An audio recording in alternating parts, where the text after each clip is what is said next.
You never saw a museum quite like this one. Coming up on the Best of John Miller, we visit one man's collection of chainsaws. Also, an Idaho man is carving out a future with his art. Joy, sadness, surprise, disgust. We show you his handmade creations. Plus, a frantic struggle to save a life. What we're trying to do now is get in, save the fish. Learn why these people worked in the cold of winter to rescue some fish. And this isn't the Utah desert, so what is this famous arch doing off the side of the road? Find out next. Discover the lighter side of Northwest living as Idaho's News Channel 7 presents the Best of John Miller. Hi again, everybody. Thanks for joining us as we look at some of the best of John Miller. I'm David Augusto. We started off today with this. If you've ever thought to yourself, I wish I could spend just some more hours looking at a bunch of really old saws, then you should probably check out Wayne Sutton's place. John Miller went to this very unique museum and cut together this story. Here beneath the tall pines of southern Washington could be one of the most strange and least visited tourist attractions in the world. Well, this is the room. You're going to run out of room here. But Wayne Sutton will never run out of chainsaws. A lifetime spent surrounded by and dealing in them. He's now the curator Of Wayne's Chainsaw Museum. My first chainsaw that I got was essentially this machine here. That chainsaw led to another chainsaw, and another, and another, and another, and another, and another, and another, and another, and another. Sort of like an unending chain in itself. That's right, it's an endless reel of chain, except for me it's endless reel of saws. So how many are there? Well, there's about 500 or 600 in this room. Not to mention clocks, cups, and cards, trinkets, and toys. That's my speed right there. Yeah, Charles Wool. In about 1921, he got his first patent for an electrically powered chainsaw. Right. And an awfully safe-looking thing, I might add. Awfully would be a good adjective to use there, yeah. Yeah. If I was to fire up one of these saws, roughly how long would it take me to saw my face off? Well, I would give you a little coaching first, and we'd try and prevent that altogether. That's all right. Where do you get 1,000 chainsaws? I mean, sure, you get a guy who says, oh, you need this one, or I got an old saw in my garage, but 1,000? I've spent $500 on a chainsaw before. So would you go like on eBay? Hey, honey, I found this killer McCullough on eBay. I gotta have it. That doesn't usually work. Really? No. But it should be noted, after 20-odd years of Steel, Echo, Remington, McCullough, Wright, everything Dayton, and dated like Barker, Pioneer, and Titan, Wayne's still got one very supportive wife. And how many fingers? 10. Look at that. Not to mention an occasional field trip from the local senior center. That's right. Get out the van and the walkers and come on in. And anybody else. Anybody else. Come on down. Wayne knows it may be a little cliched and corny to say so, but it's definitely the most cutting-edge museum you ever saw. If you want to know more about Wayne Sutton's Chainsaw Museum, you can call him at the phone number on your screen, 360-740-7622. Now, back in 2000, dozens of Treasure Valley kids came home from daycare with chicken pox. But fortunately for parents, the pox peeled right off. They're called mock pox, a way for kids and parents to spread an important message about immunizations before they spread the disease. John attended a mock pox program to see if the message is making a mark. What's your name? Huh? What's your name? Johnny Marshall Walsh. How old are you, Johnny Marshall Walsh? Old enough to know what happens when kids get chicken pox. When they get the chicken pox, they get hurt. They get hurt. Yeah, But what about when they get shots? that hurts too. When I got shot, I cried. You cried? Yeah, when I got shot, Why? because I didn't want that to happen. Well, you didn't get chicken pox, did you? No, I just had a puke when I was at Fred Meyer's. He had to what? Had a puke when I was at Fred Meyer's. Anyway, the point is, a little unpleasantness is a pleasant alternative to a polka-dotted face. I hate getting chicken pox. I hate this. Luckily, the kind Central District Health is spreading in this daycare will peel off, but not before the kids can spread the message to their parents. Hopefully most of them have kept childhood immunization records. And when Johnny Marshall Walsh goes home, It's going to carry home. Yeah. He'll take his spots home and Yeah. he'll talk about it a little bit, and hopefully it will increase the awareness of parents and Right. maybe make them take a look and be sure that they are up to date. go, maybe we ought to check those shot records one Exactly. more time. Oh man, look at that! You got one on your stomach. Yeah, I got chicken pox right there. On your tum-tum. A temporary reminder that a little bit of this is better than a whole lot of this. Now even 4-year-old Johnny Marshall Walsh can tell you. That makes us healthy. Getting the shots? Yeah, How come? because Because why? so you don't get chicken pox. Oh, they're cute. Now, not every man is cut out to be a cowboy, but Boise's Cleve Taylor is cut out to cut out cowboys. It's one of those talents that calls for a workshop, placed to the hilt with power tools, and eventually a call from John Miller. Alabama Cleve Taylor always dreamed of life out west where the cowboys roam. Finally got to do it when I became a middle-aged man. Way too old to become a cowboy, so he thought. By golly, I'll just carve one, yep. So we did carve one, and another, and another, and another, and another, and another, and another. Oh my gosh. Hundreds and hundreds. And considering all his bandsaws and blocks of wood, it seems possible Cleve wrote the book on caricature carving. 2 of them, actually. Teaching people to carve old curmudgeons and That's stuff, right, huh? that's right. You got it. Joy, sadness, surprise, disgust. He's even got a pair of false teeth, symbolizing toothlessness. A recurring theme in your work, huh? That's right. Appreciated by anyone who's ever been to a rodeo or a golf course. And they see some of themselves portrayed in the carvings. There's kind of a toothless old hillbilly in all of us. There you go. And maybe there's some of Cleve in his carvings. Sure. Can't you see the likeness? If I just had some roadkill, I'd put it on my head and you couldn't tell the difference. The difference between a cowboy and a craftsman. It must be the beard, huh?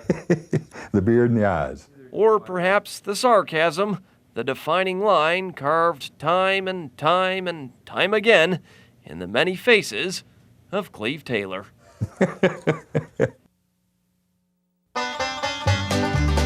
Still to come on the best of John Miller. What is it?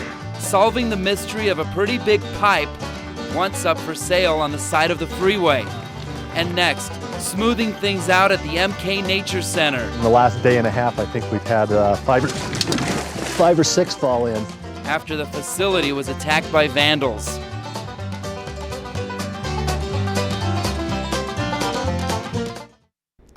Welcome back to the best of John Miller. In 1997, crews worked frantically to fix damage caused by vandals at the MK Nature Center. John shows us the beat-the-clock battle to save dozens of fish and the fragile ecosystem. What you are watching is something Fish and Game would rather you not see. Something they'd rather not have to do. What we're trying to do now is get in, save the fish. Fish like these that you're supposed to see swimming here.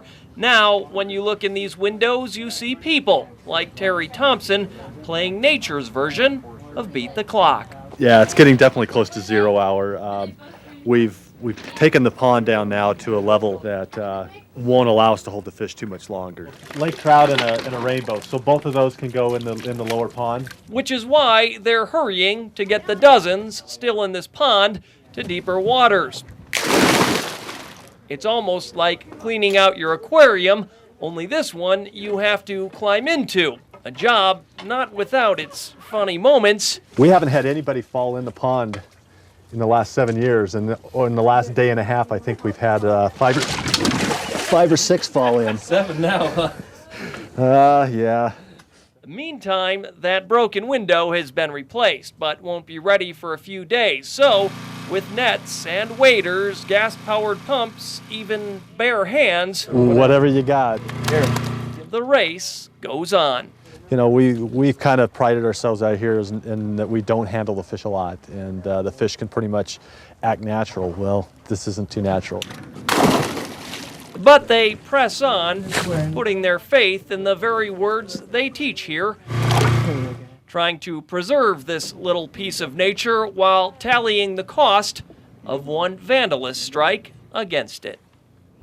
2 15-year-olds confessed to the vandalism. Both boys were sentenced to a short time in detention.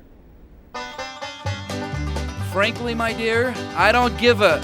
well, you know the rest. John shows us one of the strangest days on the calendar, devoted to one of the most famous movies of all time. And next, the tale of the tube. Oh, a piece of rocket or missile. Yeah.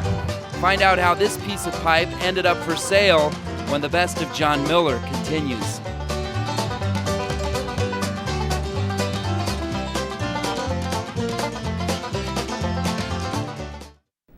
Welcome back. It's a landmark that sprang up from nowhere. By now, you're probably used to seeing it on the freeway by Meridian. John looks back at the creation of the I-84 arch, scratching the sky in Meridian. Have you seen the arch? No. Down there on the interstate? No. The big stony arch? No. But it's probably happened to every single person who's ever driven by, like the one in that white truck who gets to just about there and asks, "What's that?" I got a call from my travel agent yesterday, and she said, travel on over there and find out what's a scoop with that big Flintstones thing.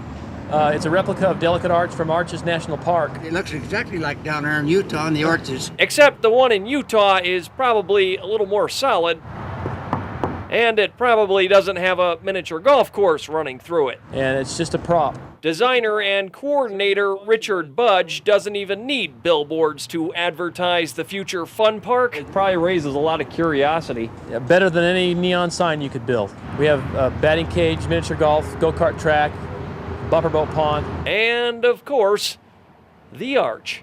Yeah, how big is it? How tall? 47 feet from the top of the pond up. What's that sucker weigh? Oh, just the steel inside of it probably weighs 10 tons. So there you have it, all you need to know about Meridian's cement-covered 10-ton tower of curiosity. Oh yeah, the last and the best part? I can drop the kids off and leave them there all day, right? Yeah, exactly. Speaking of interesting interstate stuff, one day in 2000, John drove past a giant feature story for sale by the side of I-84. After several phone calls, he finally tracked down the seller who kept this story from going straight down the tube. Hello? Hi, I'm calling about the tube. Yeah. What is it? It's penstock that come out of Cascade Dam. It's what stock? Well, it's just a tube that takes the water to the generator. I had about 180 foot of that. Hold on. Oh, so this isn't the whole tube. No, that's just what's left. So if I wanted to tell people about it, it's about 40 feet long and 5'6" in diameter. Yeah, So what are you asking? $25 a foot.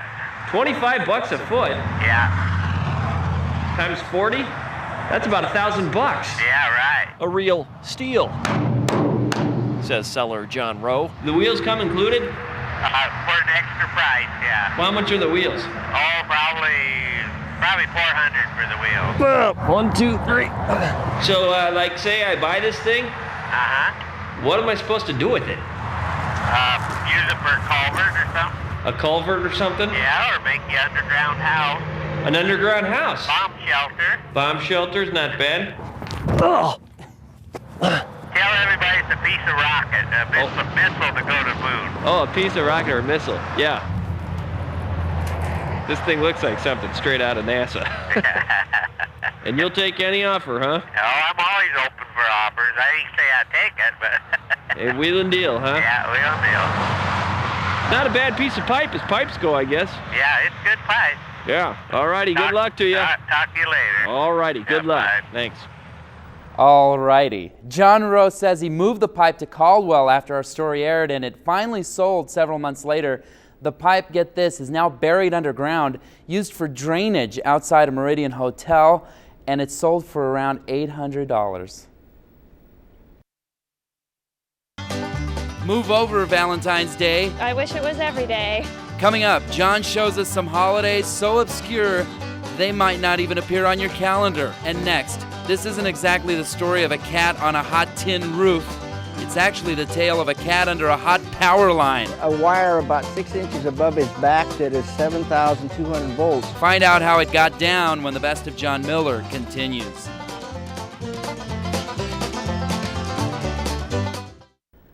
It's always nice to report stories with happy endings, but for a while it looked like the cat we're about to meet had used up all 9 of its lives. You see, it was perched atop a power pole in South Boise. John shows us how a few hours and a TV news report meant a world of difference for Miles the cat. The big news on Spalding Street is perched in the Stockdale's backyard, way high up there. Been there 3 days now. 3 days? Maybe a Persian, possibly a Himalayan, but right now, simply a polecat. As high as he is, the real danger still lies just above him. And there's a wire about 6 inches above his back that is 7,200 volts. Which luckily has sparked nothing to this point, except Don and Wanda's concern. Who have you called? The police department, the fire department, Idaho Power, Animal Rescue. What have they told you? They said that it will come down. Don's a little worried just how it'll come down. I think maybe the only way this animal's coming down is if he starves and just simply falls off the pole. This cat's not going to live. No, this cat is going to die on the pole and fall off. That's what we thought this afternoon, but after it aired on our early news, this story took a twist. Turns out a lot of people were watching, including Janet Wilson. I was babysitting the cat. And Shannon Smith. I'm the mommy. So when did you see him? On the news? On the news, yeah. What was that like? I was scared as hell and jumped in the car and ran over. Even the folks at Idaho Power, they also saw the story and decided to send out a few of their very best men. After shutting off the power to about 24 homes, Tom Ackerson made the climb, everyone knowing the cat, named Miles, may not take to this rescue so willingly. But after 3 exhausting days, it only took a second. Oh, baby. Oh, baby. Miles the cat was literally, and finally, and safely in the bag. And seemed to take to you okay. You didn't have a lot of options. Any words for the guys who got him down real quick? Whatever they didn't get for Christmas, I'm buying them. Great story. Idaho Power says cats climb power poles more than you'd think, so here's how to stay safe in such a situation. First, give the animal time to come down on its own. Usually it will when it gets hungry enough, of course. Now, never try to rescue it yourself. Power lines can be deadly. If the animal doesn't come down after a couple of days, call Idaho Power. They'll send a lineman out to take care of the situation. Coming up next on the Best of John Miller. Just think about what you've been missing. Well, it's got a new bounce in my step, I'll tell you. You may give a darn after we explore some of the most unusual holidays out there.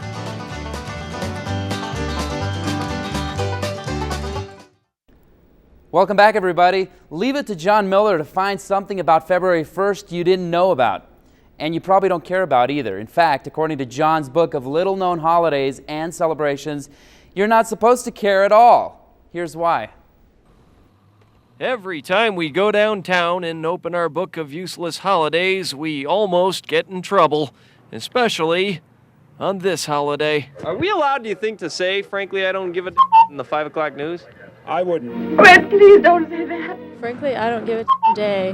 What do you think about that? Well, it's got a new bounce in my step, I'll tell you. Guess it's for those that don't give a The more you say, the more you say, the more I say, the more times I have to queue up the little thing because I don't know if I can say on Idaho at 5. We always celebrate I don't give a day. Right. In fact, we found people celebrating all over town. Like my photographer, Derek, over there.